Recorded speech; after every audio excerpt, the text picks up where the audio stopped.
안녕하세요. 저는 이제 곧 40대에 접어드는 직장인 여성입니다. 최근 몇 년 사이 저와 제 주변에서 변화가 많아서 그런지 한동안은 왠지 내 현실에 제대로 발붙이고 사는 기분이 아니라 조금은 붕 뜬 기분으로 지냈어요.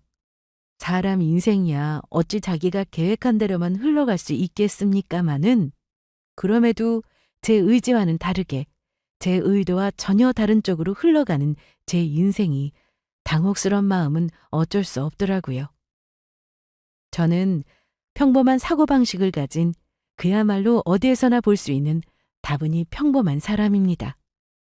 남들 사는 것처럼 믿고 의지할 수 있는 짝을 만나 평생을 좋은 날에는 함께 기뻐하고 슬픈 날에는 함께 슬픔 나눠가며 그렇게 살고 싶었어요. 저희 부모님께서도 평범한 가정 이루셔서 자식들 길러내신 분들이셨기에 저도 인생에 큰 사건 없이 그저 그렇게 자연스럽게 흘러가는 대로 살고 싶은 마음이었습니다. 수더분한 인상의 남편과 안정적인 연애 끝에 결혼을 결정했을 때도 저렇게 감정 기복이 그의 폭이 크지 않은 사람이라면 주변 사람 힘들게 할 일은 적겠거니 했습니다. 다소 무덤덤한 성격의 저와는 잘 어울리는 짝이 되어줄 거라 생각해서였기 때문이었어요. 30 넘은 나이에 사실상 결혼을 전제로 한 소개팅을 통해 만난 남편이었기에 저 나름대로는 초장부터 이 사람이 나와 결혼해서 평생을 함께 보낼 수 있는 내 인생을 맡길 만한 남편감인지를 꼼꼼히 지켜보았죠. 왜 각자 결혼 상대를 고를 때 중요하게 생각하는 부분들이 있지 않습니까? 절대로 하면 안 되는 걸 한다거나 이것만큼은 양보할 수 없다거나 하는 것들 말입니다. 저 같은 경우에는 유흥을 지나치게 즐기거나 밖으로 놔두는 성격을 좋아하지 않았어요. 저희 친정아버지께서도 술을 거의 하지 않는 편이셨고 일하느라 항상 바쁘신 와중에도 주말은 가족들과 보내기 위해 많이 노력하셨습니다. 물론 저희 아버지가 완벽한 남편, 아버지는 아니셨지만 그래도 제가 취직해서 직장 생활하다 보니 유일하게 마음 놓고 쉴 수 있는 주말을 그렇게 통째로 하려 한다는 것 자체가 보통 일이 아니라는 걸 새삼 더 깨닫게 되더라고요. 그래서 저 역시 가족들을 위해서 그 정도는 양보할 줄 아는 사람과 결혼하고 싶었습니다. 남편은 술은 정말 피할 수 없는 상황에서나 홀짝 마시는 신용이나 하는 정도였고 담배는 손도 대지 않았어요. 친구들도 그렇게 많은 편이 아니었고 어울리는 사람들 비슷한 편이어서 주변에서 헛바람 넣을 사람도 없어 보였고요. 저 만나서 연애 시작하기 전까지는 그저 회사와 집만 오가는 사람이었습니다. 만나면서 크게 다툴 일도 없었습니다. 저도 자기 주장이 그렇게 강한 편이 아닌데 남편은 저보다 더했어요. 보통 제가 이거 하고 싶다 하면 항상 군말 없이 따라주었습니다. 이만하면 남편하고 살면서 크게 마음고생할 일 없다고 생각했습니다. 그리고 별거 아닌 제 제안에도 항상 긍정으로 답해주는 남편 모습에 고맙게도 했고요. 이렇게 남편 역시 저랑 만나면서 늘 단조로웠던 일상에 재미가 생기다 보니 즐거워하는 게 눈에 띄었어요. 나 연주 씨 만나면서 처음 해보는 게 너무 많아. 아마 연주 씨 아니었으면 시작할 엄두도 못 냈을 텐데. 그래서 그런가 연주 씨랑 있으면 항상 즐겁고 마음도 편안하고 좋아. 서로에게 좋은 영향을 미칠 수 있는 관계라니 이보다 더 긍정적인 관계가 있을까 싶었습니다. 물론 결혼은 현실이라고 하니 지금과는 다를 수도 있겠지만 그걸 감안하더라도 남편이 저를 불행하게 만들 사람이라는 생각은 들지 않더군요. 그렇게 저희는 자연스럽게 결혼을 진행하게 되었습니다. 화목한 저희 집과는 다르게 남편의 본가인 제 시댁은 이혼 가정이었습니다.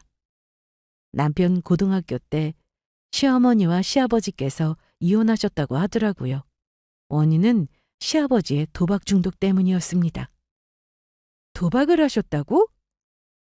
솔직히 처음에 남편한테 그 얘기 들었는데 좀 놀랐어요. 뭐 뉴스에서나 그렇게 도박으로 가산탕진하고 집안꼴 풍비박산 나는 이야기가 심심치 않게 들려옵니다만 저같이 평범한 집안에서 자란 평범한 사람들 주위에서는 흔하게 보기는 어렵지 않습니까? 특히나 그렇게 부모 문제로 상처를 많이 받았으리라고는 생각지 못할 정도로 남편은 무던한 성격이었어요. 다소 당황스러워하는 저를 보며 남편이 말했습니다. 우리 아버지가 처음부터 그러셨던 건 아니었고, 아버지도 평범하게 직장 생활 하시던 분이셨어. 그런데 우연치 않게 직장 동료 손에 이끌려서 한번 도박장에 나갔다가 그 길로 그만 도박에 푹 빠져버렸던 거지. 도박하는 사람은 일반인들과 뇌 구조 자체가 달라진다는 소리를 얼핏 주워 들은 적은 있었습니다. 그 중독이라는 게 얼마나 정상적인 사고를 파괴하는지, 한번 잘못된 길로 들어가면 저렇게 평범한 집에서 평범하게 자식 키우며 살던 가장도 한순간에 눈이 돌아버릴 수 있는 건가 싶어 조금 무서운 생각이 들더라고요. 거기다 도박은 손목을 끊어도 못 끊는다고 하던데 시어머니와 갈라서기까지 할 정도였으면 어지간히 집안 사정이 좋지 않았겠구나 싶었습니다. 제 입장에서는 생각지도 못했던 걸림돌이 생긴 거나 마찬가지였어요. 그렇잖아요. 솔직히 여러분들 입장에서도 크게 걸리는 것 없어 무난하게 함께 같이 살 수 있겠다고 생각했던 사람이 부친이 도박 중독자라고 하면 선뜻 좋은 생각부터 들기는 어렵지 않겠습니까? 저 역시 마찬가지였습니다. 급격히 어두워지는 제 표정을 보고 제가 어떤 생각을 하는지 남편도 짐작했겠죠. 뒤이어 다급하게 남편의 설명이 이어졌습니다. 연주 씨, 걱정할 것 하나도 없어. 솔직히 나 엄마 이혼하면서도 하나도 슬프다는 생각 안 들었어. 차라리 잘 됐다 싶었지. 가족들이 그렇게 외면할 지경까지 갔는데 얼마나 못 보일 꼴 많이 보였겠어. 이미 그때 나나 엄마나 아버지한테는 오만정 다 떨어졌어. 그래서 이혼하고 나서도 엄마는 물론이고 나도 한 번도 아버지 따로 만난 적 없어. 지금은 어디서 어떻게 사는지 죽었는지 살았는지도 몰라. 당연히 연주 씨 앞에 나타날 일도 없을 거야. 그래, 알았어. 내가 뭐라고 했나? 다급하게 설명하는 남편 기색에 괜히 뜨끔하더라고요. 속으로 저도 모르게 이것저것 계산하던 마음이 들킨 것 같기도 하고요. 한편으로는 미안했습니다. 저 사람에게는 차마 쉽게 꺼낼 수 없는 유년 시절의 큰 상처였을 텐데 그걸 듣고 위로의 말보다는 먼저 앞으로의 제 인생과 결혼에 대해서 걱정하고 말았으니까요. 지금껏 제가 봐온 남편은 직장 열심히 다니며 성실하게 사는 책임감 있는 소시민의 전형이었어요. 결코 저런 도박 중독자 아버지를 둔 아들처럼 보이지 않았습니다. 아마 그렇게 살기 위해 남편 또한 그동안 애를 많이 썼겠죠. 저렇게 자기 아버지 보면서 뼈저리게 느낀 것이 있을 텐데 원래도 남편이 그런 쪽으로 문제를 일으킬 일이라 생각해 본 적은 없지만 더더욱 저런 사고 칠 일은 없겠다 싶기도 했죠. 반면교사라는 말이 있지 않습니까? 가족들에게 씻을 수 없는 크나큰 상처를 남긴 아버지로부터 뼈저리게 배웠으니 그만큼 안정적이고 평탄한 가정을 이루기 위해 더 노력할 사람임이 틀림없다고 생각했습니다. 결혼 허락 받으려고 처음 인사드린 시어머니는 좀 낯을 가리시는 듯 보였고 느낀 대로 말하자면 곧 며느리가 될 제게는 조금 방어적으로 보이셨습니다. 남편에게 듣기로는 가뜩이나 이혼 이후로 신경이 많이 날카로워지셔서 가깝게 지내는 친지나 지인들도 그다지 많지 않은 편이라고 했습니다. 원래도 타고나길 그렇게 사교적인 성격이 아니셨는데 이혼 이후로 남편 친가 쪽과는 완전히 인연이 끊기고 이혼녀가 되었다고 외가에서도 좋은 소리 못 들으셨다고 해요. 지금이야 살다가 정 못 견디겠으면 갈라서고 마는 거지 하며 이혼이 그렇게 큰 흠이 되는 시대는 아니지만 아무래도 나이 드신 분들 같은 경우에는 아직 이혼에 대한 인식이 그다지 좋지 않은 편이니까요. 전적으로 남편의 잘못으로 이혼을 하게 되었는데도 친정 부모에게 그리 좋은 대접을 받지 못했으니 시어머니 입장에서도 고초가 많으셨겠다 싶었습니다. 아유, 내가 석중 이제 장가를 보내는 날이 다 오고 미안해요. 내가 주책이네. 왜 자꾸 눈물이 나는가 몰라. 첫 만남에서부터 아들 장가 보내는 우울함을 쉽게 감추지 못하는 시어머니셨어요. 가서 좋은 인상을 남겨드려도 모자랄 판에 처음 보는 시어머니 눈물부터 마주하게 됐으니 제가 얼마나 당황스러웠겠어요. 하지만 시어머니 마음을 이해하려고 노력했습니다.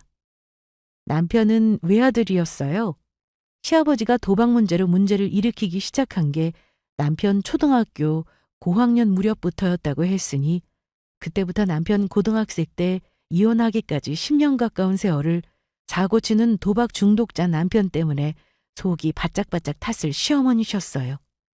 그 힘든 결혼 생활 중에 유일한 버팀목이 누구였겠습니까? 바로 하나뿐인 아들이었겠죠. 그 어떤 부모라도 자식에게 애틋하고 귀중한 마음이 없었겠습니까마는 아무래도 상황이 좀 특수하지 않습니까?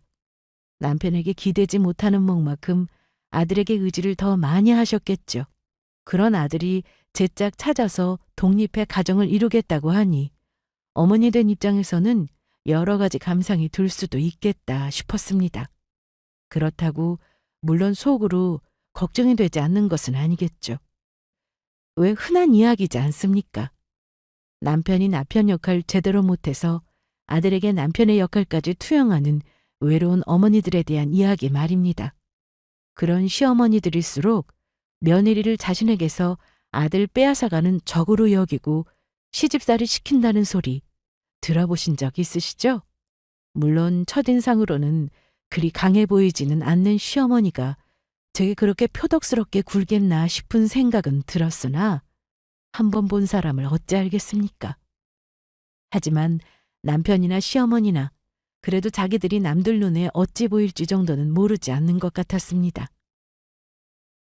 지금은 애아버지랑 갈라서서 혼자서 지내고 있어서 홀어머니라고 생각하기 쉽지만 사실 이혼도 얘 고등학교 때 돼서야 한 거고 그러고 몇 해 안 돼 대학 가면서 얘도 독립해서 나갔으니 서로 각자 인생 산 거나 마찬가지예요.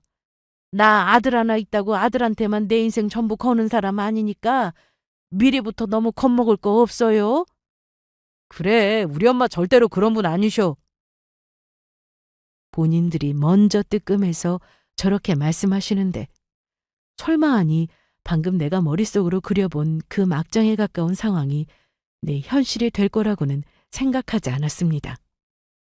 실제로 결혼하고 나서 시어머니가 저를 따로 불러내거나 남편 놔두고 제게 연락을 걸어 대리 효도를 받으려고 하시거나 하는 경우는 거의 없었어요.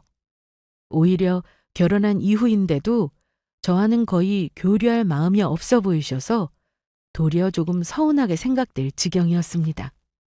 남편에게 듣기로는 평소 결혼 전에 주고받던 안부나 하실 말씀 있으시면 시시때때로 연락을 하신다고 하니 아마 결혼 전과 동일하게 행동하고 계셨던 것 같습니다.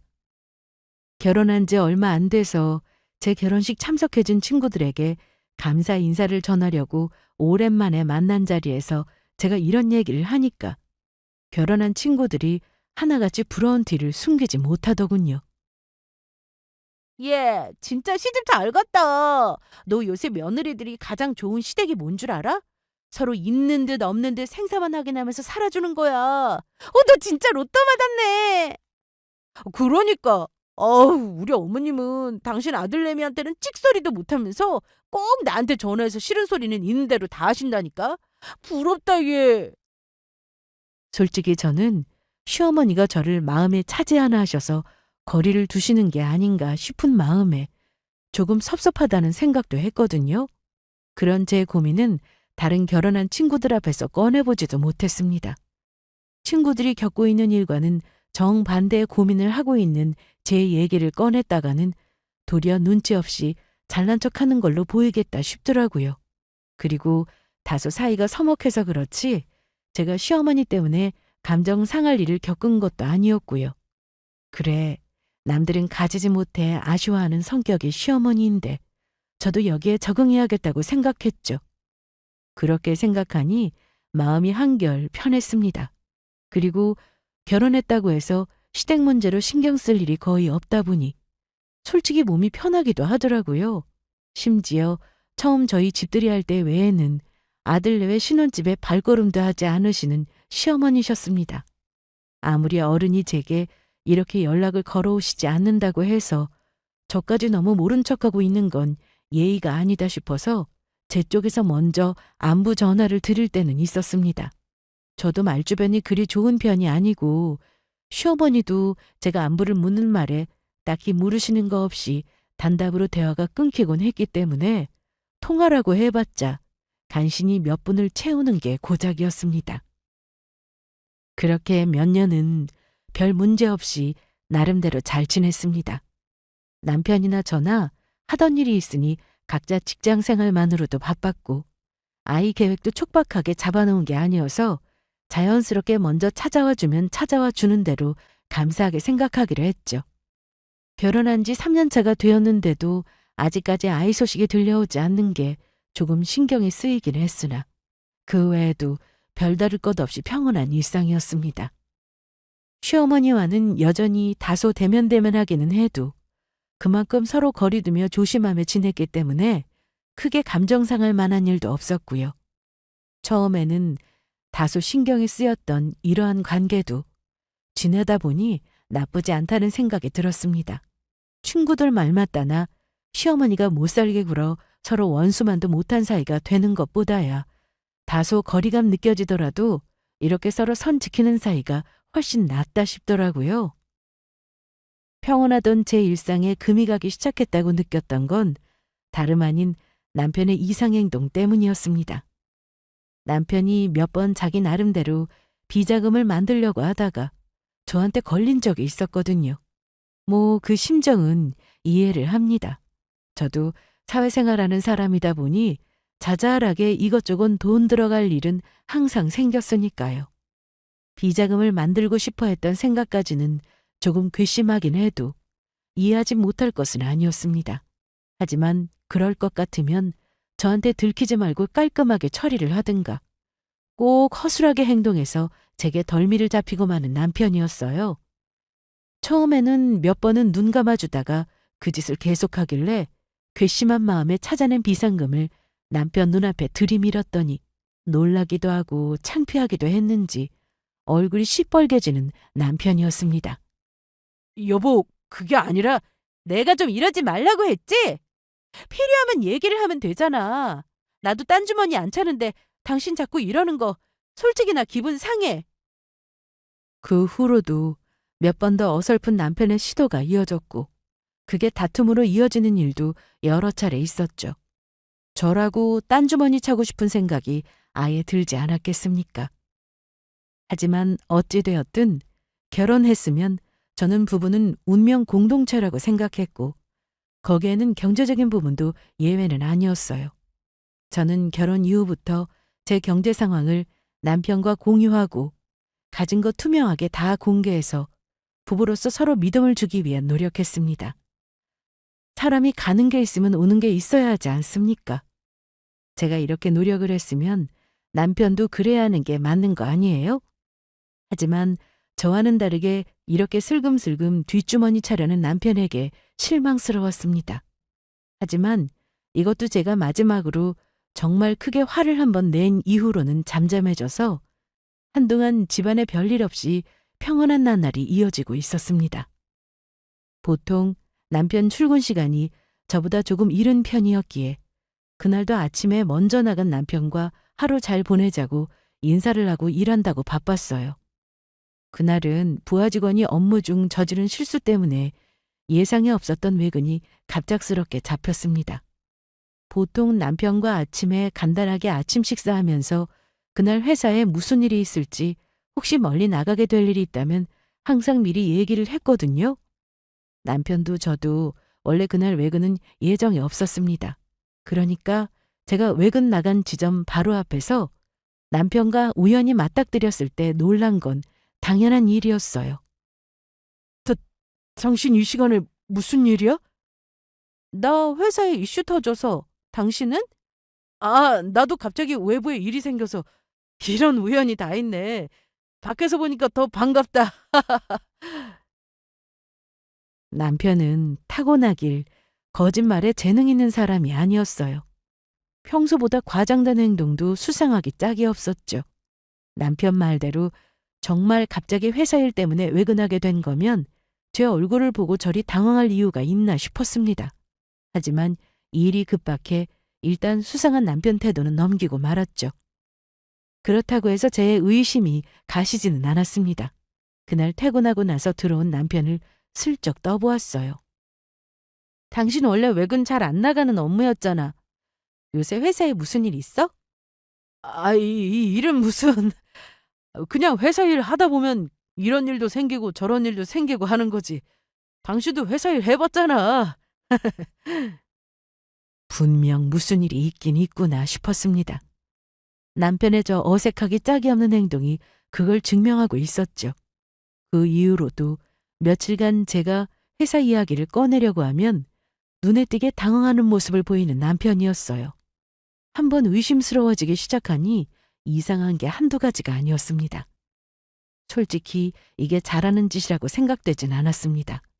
하지만 저 사람 성격에 무슨 일이 있다 한들 쉽게 털어놓을 수 없다는 걸 알고 있었습니다. 정말 회사에 무슨 일이라도 있는데 차마 나한테 말을 꺼내지 못하는가 싶어 안부 인사를 핑계로 남편 직속 상사에게 전화를 걸었어요. 김 부장님, 안녕하세요?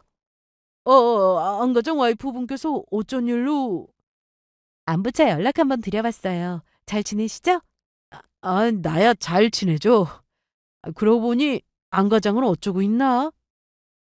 은근슬쩍 저희 남편 회사 생활에 대해 떠보려고 했는데 도리어 제게 제 남편 안부를 묻는 남편의 직속 상사였습니다.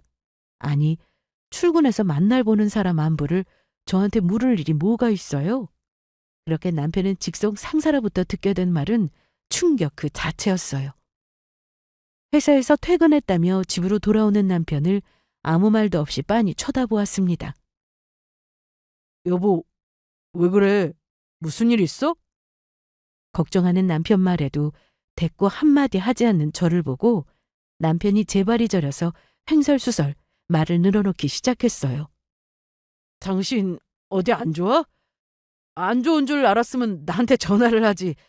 일하다가라도 곧장 달려왔을 텐데.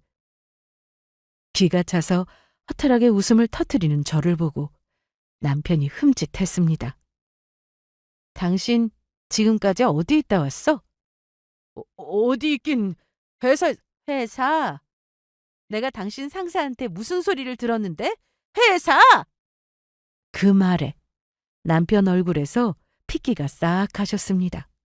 이미 모든 것을 알고 추궁하는 제 아내의 모습을 보고 공포에 질리는 듯한 표정을 보자 그만 어이가 없어졌어요. 놀라도 내가 놀라고 환장을 해도 제가 할 노릇이었습니다. 그런 제 앞에서 대뜸 무릎부터 꿇는 남편이었어요. 여보, 내가 다 설명할게. 내가 일부러 말을 안 한 게 아니라 도저히 입이 안 떨어져서 그랬어. 당신 진짜 제정신이야? 어떻게 회사 안 나간 지 2달이 넘었다면서 지금껏 그걸 숨길 수가 있어? 여보 미안해. 내가 다 설명할게. 최근 조금 수상하게 굴기는 했으나 설마 남편이 진작 회사에서 해고당한 지 2달이 넘었는데도 매일같이 출근하는 척을 했으리라고까지는 상상도 못했어요. 그러니 제 배신감이 얼마나 어마어마했겠습니까? 정말이지 복장이 터지고 환장할 노릇이었습니다. 대체 뭐야? 무슨 일이 있었길래 해고까지 당해? 소송 얘기는 또 뭐고? 그게 실은 아니 우리 학교 선배가 진짜 이건 진짜 확실하다고 틀림없다고 하길래. 평소에 저 몰래 비상금 10만 원 숨겨보겠다고 안달복달하던 사람이었습니다. 제 앞에서 큰 소리 한번 내기는커녕 항상 자기 주장 없이 무던하게 지내던 사람이었어요. 그러니 저런 사람이 그런 대형 사고를 쳤을 거라곤 제가 어떻게 상상이나 했겠습니까? 그러니까 남편은 저 몰래 학교 선배라는 놈 꼬드김에 넘어가 투자한답시고 돈을 끌어다 쓴 겁니다. 제 수중에 있던 용돈으로 장난이나 친 정도였으면 어떻게 회사 문제까지 불똥이 튀었겠습니까? 저 몰래 투자를 잘못해서 잃어버렸다는 돈이 한두 푼이 아니었던 겁니다. 제 남편 하던 일이 회사 공금에 접근이 가능한 업무였어요. 그러니까 이 정신 나간 놈이 심지어 회사 공금에까지 손을 대서 투자로 돈 잃은 자리를 메꿔보겠다고 자기 돈을 쏟아붓고 또다시 돈을 쏟아붓고 그렇게 자기 선에서 감당이 안 될 정도로 이 일을 키웠다는 겁니다. 회사가 호구도 아니고 단기간에 그렇게 자금이 빠져나가는 게 보이는데 그걸 알아채지 못했겠습니까? 사측에서 남편의 부정을 알아채는 것은 금방이었습니다. 당연히 횡령 혐의가 적용되었어요. 회사 입장에서는 정당한 해고 사유였습니다. 그렇게 사측으로부터 횡령 혐의로 해고까지 당한 것도 모자라 아직 메꿔놓지 못한 금액이 상당했기에 소송당할 위기에까지 처해 있었다는 겁니다. 저는 그만 머리가 어지러워 휘청거렸어요. 여보, 이거나. 지금 나한테 여보 소리가 나와? 당신이 나를 아내라고 생각했으면 어떻게 가족까지 속이고 이런 말도 안 되는 짓을 저지를 수가 있어? 나 몰래 웬 되지도 않는 투자도 모자라서 회사 돈까지 손을 대서 잘려놓고는 그걸 지금까지 속여? 도대체 언제까지 날 속일 작정이었어? 그런 것도 모르고 당연히 회사 가서 일하느라 고생하고 있을 거라고 생각하는 나보고 재밌대? 어떻게 이렇게 큰일을 저질러 놓고 그걸 숨겨? 여보, 잘못했어. 내가 정말 잘못했어. 내가 너무 무서워서 그랬어. 일이 이렇게까지 커질 거라고는. 내가 정말로 돌았었나 봐. 한번 돈 잃고 나니까 돈이 조금만 더 부으면 잃어버리는 거 더 벌 수 있다고 하니까 나도 모르게 그만 눈이 돌아버려서. 너 진짜 미쳤어? 제정신이야? 그게 도박이나 다를 바가 뭐가 있어? 떠올리지 않으려고 해도 도박 중독으로 제 처와 자식을 불행의 끝까지 밀어넣었다는 시아버지를 떠올리지 않을 수가 없었습니다. 그간 시아버지와 남편은 전혀 상관이 없는 사람이라 여기며 살았는데 대체 그런 시아버지를 닮은 게 아니면 저 인간이 어떻게 이런 어마어마한 짓까지 저지를 수 있을까 싶었습니다. 솔직히 이게 도박과 뭐가 다른가 싶었어요. 자기도 자기 아버지 문제로 그렇게 고통을 겪었으면서 제정신 박혀 있으면 어떻게 이런 짓을 저지를 수 있나 싶었어요. 화가 머리끝까지 치솟아 혈압이 터지는 거 아닌가 염려될 지경이었습니다. 당장이라도 저 어마어마한 사고를 친 남편을 집 밖에 내다버리고 싶은 심정이었어요. 여보, 내가 정말 잘못했어. 나도 이렇게까지 당하고 나니까 이젠 정신 바짝 차렸어. 여보, 내가 당신 하라는 대로 다 하고 살게. 평생 당신 말만 듣고 말 잘 들을게. 그러니까 제발 이번에 한 번만 넘어가줘. 나 한 번만 봐주라. 듣기 싫어. 그렇게 문을 쾅 닫고 들어가 버렸습니다. 도대체 이 문제를 어떻게 수습해야 하나 감도 잡히지 않아 머리가 지끈지끈해졌어요. 살면서 남편 때문에 이런 문제를 고민하게 될 거라고는 생각조차 해보지 못했습니다. 솔직히 이혼하고 싶은 마음이었어요. 제가 몇 날 며칠 없는 사람 취급하며 냉랭이 구는데도 섞어대지 않은 죄인처럼 고개를 조아리는 남편이었습니다. 원래도 기가 강한 사람이 아닌데 제 잘못은 그래도 잘 알고 있는지 그저 납작 엎드려 기는 남편이었어요. 아마도 이 정도 스케일에 사고 쳐놓고 오히려 지가 버럭했더라면 뒤도 돌아보지 않고 버렸을 겁니다. 하지만 그간 부부로 살아온 정이라는 게 참 무시할 수 없더라고요. 저리 불쌍한 꼴을 자처하는 모습에 저도 모르게 안쓰럽다는 생각이 드는 것이 짜증스러워질 정도였습니다. 결국 답답함에 가슴을 치며 남편에게 입을 뗐습니다. 그래서 앞으로 뭘 어쩔 작정이야? 내가 어떻게든 빨리 일자리 구할게. 회사 소송은 그것도 돈 버는 대로. 말을 하면 할수록 한숨이 나왔습니다. 저 인간 능력으로 해결할 수 있는 일이 아니었어요. 결국 이리 뛰고 저리 뛰는 건 제가 되었습니다. 이혼하고 싶다는 마음 간신히 내리눌러 참고 데리고 살기로 마음먹은 이상 어떻게든 이 문제부터 해결하고 봐야겠다 싶었어요. 지인 중 변호사가 여럿 있어서 일단 그쪽 통해서 남편 사측과 대화를 시작했습니다. 저라고 따로 꿍쳐둔 재산 넉넉한 사람이 아닌데 당장 수습할 여력은 되지 않더라도 정상 참작이라도 해달라고 양해라도 구해볼 심산이었죠. 소송까지 오가게 되면 정말 골치 아플 일 투성이었습니다. 그렇게 제 주변 인맥을 총동원해 양해를 구해 법적 조치만은 피해보려고 간신히 틀어막고 있었어요. 그 와중에 중간에 명절까지 끼어서 시댁까지 가게 생겼으니 더 갑갑해지더라고요. 그렇다고 시댁 가는 몇 안 되는 날인 명절까지 빼먹을 수도 없고, 그러면서도 정작 시어머니께서 당신 자식 때문에 며느리가 이리 고생하는 걸 상상이나 하실까 싶어 남편이 또다시 괘씸해져 속이 부글부글 끓었습니다. 대단하게 제사라고 지내는 것도 없는 집이라서 간단하게 저희 먹을 것 정도만 준비해 식사를 하다 문득 시어머니가 한숨을 푹 내쉬더라고요. 내가 말년에 서방도 없이 이리 살 줄은, 그 인간이 우리 석중이 반만큼만 되었어도 이리 살진 않았을 텐데.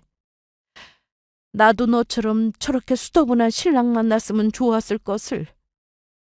시어머니야, 그간 저희 사정 모르시니까 푸념처럼 늘어놓으신 말씀이셨겠지만 제 입장에서는 불난 집에 기름 붓는 거나 다름없었습니다.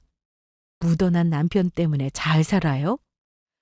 제가 지금 저 인간 버려놓은 어마어마한 사고 수습하느라 어떻게 살고 있는데 분한 마음에 소리라도 꽥 지르고 싶은 심정이었어요. 그런 저희를 번갈아 보는 남편 얼굴이 사색이 되었습니다. 차마 말은 못 꺼내고 있어도 저를 보며 애원이라도 하는 듯한 표정에 간신히 입을 꽉 다물었어요. 집으로 돌아와서 그만 화를 참지 못하고 안방 문을 쾅 닫고 혼자 들어가 버렸습니다. 간신히 저 인간 데리고 살겠다고 마음먹기는 했으나 그렇다고 한순간에 풀릴 마음이 아니었어요.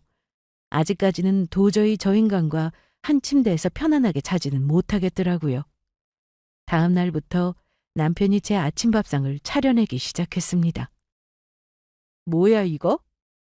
아, 당신 요새 나 때문에 고생하느라 살이 너무 내려서 아침이라도 든든하게 먹고 가라고. 그나마 자기 직장 잃고 홀로 외벌이를 시작한 제 눈치는 보였던 모양입니다. 혼자 돈 벌러 나가는 제 아침밥 상을 차려내며 눈치를 보고 있는 모습을 보자 어쩔 수 없이 또 안쓰러운 마음이 밀려왔습니다.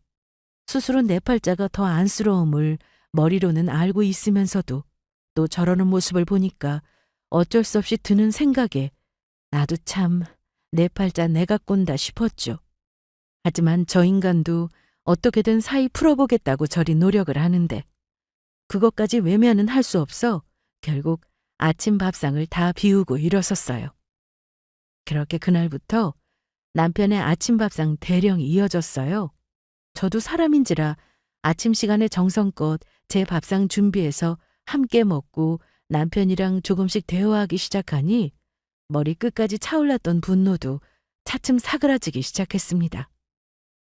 그래, 이왕 일은 터졌고 같이 수습하기로 한 이상 계속 골래고 있어봤자 내 몸만 상하지 싶어 저도 어떻게든 마음을 다스려 보려고 노력했어요. 그렇게 여느 때와 같이 출근을 준비 중이었습니다. 저는 회사 나갈 준비한다고 바쁘고 남편은 저 좋아하는 황태국 끓인다고 분주했어요. 앞치마까지 갖춰 입은 모습이 제법 살림하는 티가 나기 시작하는 남편이었습니다.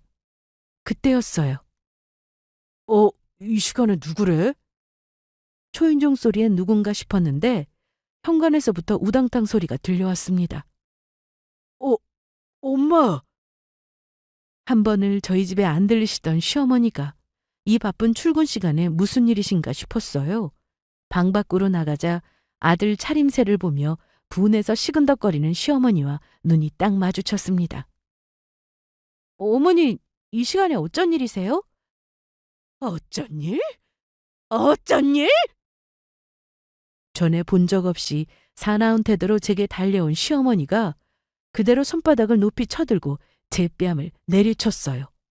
엄마! 감히 귀한 내 아들 데려다가 살림을 시켜? 너 이러려고 내 아들이랑 결혼했어? 네 아침밥이나 차리게 만들려고? 감히 내 아들을 우습게 보고 너 그렇게 잘났어? 월급이라고 쥐꼬리만큼 버는 주제에 감히 대기업 다니는 잘난 내 아들한테 아침상까지 받아먹어? 이게 다 무슨 난리인가 싶었어요. 방금 맞은 뺨이 얼얼한 걸 보니 제가 정말 저 여자한테 귀싸대기를 얻어맞았다는 게 서서히 실감이 나기 시작했습니다. 엄마, 도대체 왜 이래? 제정신이야? 네 놈이야말로 정신 차려! 옆편 애들이 네가 뻔질나게 장 보러 다닌다는 소리 하길래 설마 싶었는데 지금 네 꼴이 이게 뭐야? 네가 뭐가 모자라서 마누라 식모 노릇까지 자처하고 있어? 정신이 들수록 그만큼 빠르게 분노가 솟구치기 시작했습니다. 어디 감히 저한테 손을 댑니까? 쥐꼬리만큼 번다고?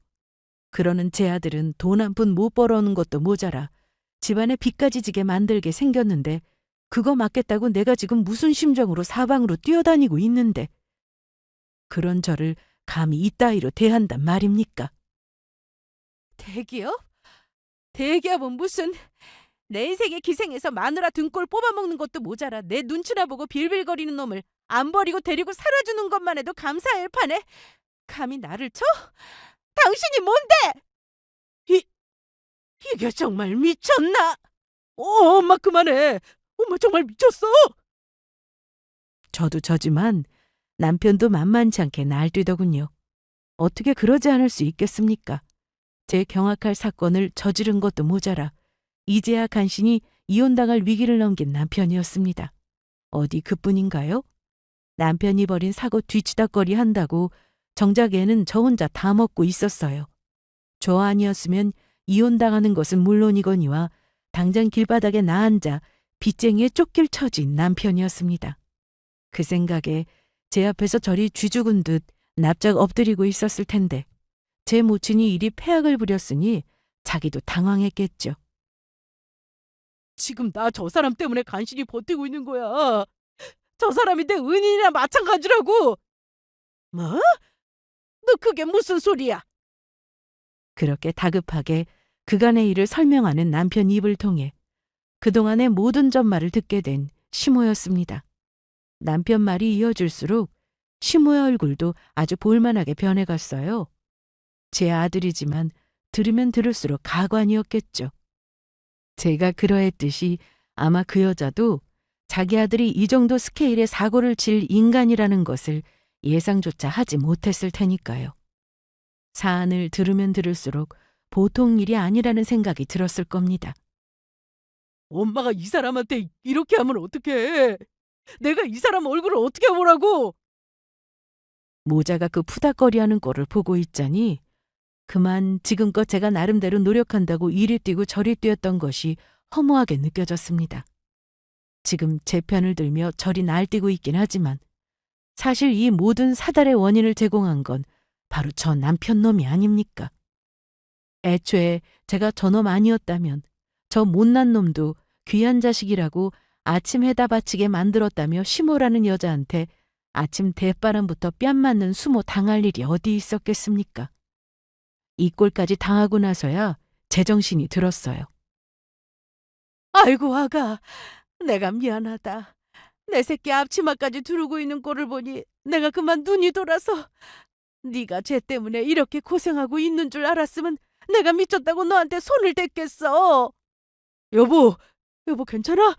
미안해 여보. 정말 기가 막히더라고요. 고작 저런 놈 때문에 이따위 취급을 받고 있는 제 신세도 기가 막히고 자기 능력으로 아들놈 사고 친 거 해결해 줄 능력도 없으니 그런 며느리 심기 거스를까 싶어 뒤늦게 제 눈치를 보는 시모꼴도 웃기고 무엇보다 이 모든 일의 원흉인 남편놈이 고작 제 앞에서 우는 신용 몇 번 했다고 저걸 데리고 살아주겠다고 생각했던 내가 너무나 어리석어 기가 찼습니다. 이제 제대로 현실을 파악했으니 저도 정신을 차려야죠. 그래서요. 저놈이 이렇게 못난 놈 아니었으면 당신 아들한테 아침 받아먹는 이유로 뺨 맞는 건 그래도 된다는 소립니까? 며느리 알기를 얼마나 우습게 알면 대바람부터 쳐들어와서 나한테 손 찍어 말 생각을 해! 내가 당신 아들 때문에 어떻게 살았는데. 저런 못난 자식 들이밀고도 며느리 알기를 이렇게 우습게 하는데 내가 당신 애들을 왜 참아줘야 해? 고작 쥐꼬리만큼 버는 며느리한테 자식 새끼 빌부터 살게 만들어 놓고. 당신 애들 그렇게 아까우면 아까운 대기 아들 도로 데려가세요. 여보, 여보 제발 이러지 마, 제발. 아가, 내가 잘못했다. 내가 잘못했어. 모자가 뒤늦게 제 앞에서 쌍으로 무릎을 꿇었다 한들 한번 마음먹은 것 되돌릴 생각 더는 없었습니다. 사고 친 놈 따로 있고 그거 수습해주는 사람 따로 있단 말입니까? 애초에 저 인간 하나만 버리면 끝날 문제였어요. 한 번 돈 사고 친 놈이 두 번이라고 못 칠까? 고작 저놈 혓바닥 몇 번 놀린 것에 넘어간 스스로가 그렇게 어처구니가 없을 수가 없었습니다. 며느리 밥 차리는 것도 아까워 죽겠는 귀한 아들놈인데 내 놈 사고 친 거야 네 모친이 수습해 주시겠지. 어차피 당신 남편 덕분에 그런 놈 뒤치다거리는 신물이 나게 해보셨을 테니 너 같은 놈한테 이골이 나지 않으셨겠어? 근데 나는 좀 빼주라. 나는 더는 이렇게는 안 살련다. 여보, 여보 제발. 아가, 아가. 엄마, 이 사람한테 얼른 손이 발이 되도록 빌어. 이게 다 엄마 때문이잖아. 이놈의 새끼가 칸덩이가 배 밖으로 나왔나. 돈 사고를 이렇게 크게 치고는 뭘 잘했다고 큰 소리를 쳐. 그래도 니놈 하나 믿고 살아온 세월인데 지 아비 아들놈 아니랄까봐 이런 짓을 벌여? 지금 누구를 누구랑 비교하는 거야? 내가 그 도박쟁이 정신 나간 놈이랑 같아? 이 정신 빠진 놈이 그게 도박이랑 다를 바가 뭐가 있어? 제게 정신없이 빌던 것도 모자라 서로 싸움까지 붙은 저 모자꼴이 아주 한심하게 그지없었습니다. 그렇게 며느리 밥 해다 바치는 것도 아까워 죽겠다던 귀한 아들 자식은 어느새 집안 말아먹을 때려 죽일 놈의 자식 새끼가 되어 있었습니다. 시끄러워. 지금 누가 앞에서 행패야? 둘 다 내 집에서 나가. 당장 꺼져. 그렇게 제 집에서 그 두 모자를 매몰차게 내쫓아 버렸습니다. 한 번 결심이 서니 더는 망설일 이유가 없었습니다. 우선 남편 회사 일 해결하겠다고 그나마 가진 제 돈까지 써서 급하게 막아두었던 것부터 싹 다 회수해서 빼버렸습니다. 저도 저 돈 모으겠다고 제 나름대로 죽을 힘을 써서 일했는데 일확천금에 눈이 뒤집혀서 마누라 배신하고 남의 돈에까지 손댄 그런 놈 살려주겠다고 이 귀한 돈을 써요? 회사의 소송을 막아보겠다고 동원했던 변호사 인맥을 비롯한 지인들에게 싹 연락을 돌려 지금까지 사건 무마하기 위해 하던 일 모두 멈춰달라고 부탁드렸어요. 어차피 남편이랑은 아무 상관없는 제 지인들이 제 얼굴 보고 도와준 일이었으니 굳이 귀찮은 일 계속할 필요가 없어진 거죠. 그렇게 그나마 간신히 틀어막고 있던 회사와의 대화 창구가 모조리 끊어져 버렸어요.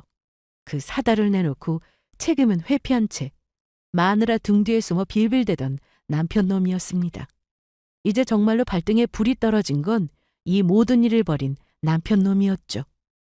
여보, 이렇게 갑자기 도와준 거 싹 다 끊어버리면 앞으로 나는 어떻게 살라고? 그거야 네 사정이지. 그러는 너는 내 생각해서 나 몰래 돈 빼돌린 것도 모자라 회사 돈까지 훔쳐다가 엉뚱한데 꼬라박았냐? 일 버린 것도 너고 돈 날린 것도 넌데 왜 그 고생을 내가 다 떠안아야 돼? 네가 버린 일 당연히 그 책임도 네가 져야지. 아가, 제발 이러지 마라. 너 아니면 누가 애를 거둬주겠니? 내가 네 마음 다 안다. 나라고 그런 서방 안 겪어봤니? 그래도 부부 아니니. 힘들 때 부부끼리 서로 힘이 되어줘야지. 얼마 전에 내가 뺨 때린 것 때문에 그래? 정 네 분이 안 풀리면 그래, 내가 얼마든지 맞아줄 테니까 너 속 다 풀릴 때까지 실컷 때려. 응? 어떻게든 제 마음 돌려보겠다고 자기 뺨까지 들이밀고 있는 시어머니를 보니 그 꼴이 어처구니가 없으면서도 애잔하기도 했습니다. 그럴수록 더 매몰차게 말하는 저였어요. 내가 댁이랑 같은 수준인 줄 알아요? 그러는 그쪽도 그런 남편놈 더는 못 견디고 이혼해버려놓고는 왜 저더러는 저런 모자란 놈을 데리고 살라 그래? 자기도 못 해놓고? 다 필요 없으니까 당신 아들이나 데리고 돌아가세요. 여보 제발. 아가 제발. 이혼만은 안 된다 아가. 바로 며칠 전까지만 하더라도 자기 아들 갉아먹는 죽일년 취급을 하며 손찌검까지 하더니 제 앞에 납작 엎드려 싹싹 비는 모자꼴을 보자 속이 뻥 뚫리는 것 같았습니다. 마지막까지 제 옆에서 비일빌대는 꼴을 실컷 비웃어 주었어요. 당연한 결과지만 남편과는 이혼했습니다.